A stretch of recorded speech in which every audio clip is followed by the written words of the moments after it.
لو احنا قلنا ان الاب مش هو الابن يا فندم يبقى الهين. بص القديس يوستينوس الشهيد بيقول ايه؟ برضه بترجع تاني برضه. لا والله انا بس بعرض لحضرتك كلام. بص يا استاذ هقول لك الجمله دي يا فندم. انا محتاج حضرتك تقر معايا على كلام اباء الكنيسه. القديس يوستينوس بيقول وقد قيل انه يوجد اله ورب اخر تحت خالق الاشياء كلها. مين هو ده؟ مين الاله الاخر ده؟ بص يا استاذ معاذ، شفت بقى حضرتك ما مش هتقول اهو. الاب لما يجي يخلق بمين؟ يخلق بمين؟ يبقى هما اتنين، ده اله وده اله، يبقى ده شرك.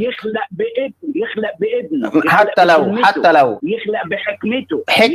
هو حضرتك انت هو الحكمه دي شيء في داخل ذات الاب يا استاذ معاذ. انت عايز مفهوم معين يتطابق مع اللي بتاعتك وتجري بيه وتقول بصوا ادي الشرك في المسيحيه، ادي الشرك في المسيحيه. طب انا هسالك سؤال عشان ااكد على كلام. هل الاب والابن نفس الاله؟ هو ما فيش غير اله واحد نفس الاله. طب القديس يوستينوس اهو بيقول اله ورب اخر، نعمل فيه ايه ده؟ انا يعني ما اعرفش النص شكله ايه مش والله قريته لك، هقراه لك كله لو عايز. لا بص خلاص. اصل انت هتجيب لي نصوص وتعمل لها مفهوم بتاع معين. اله ورب اخر يا فندم، ده مش كلامي، وده كلام القديس يوستينوس.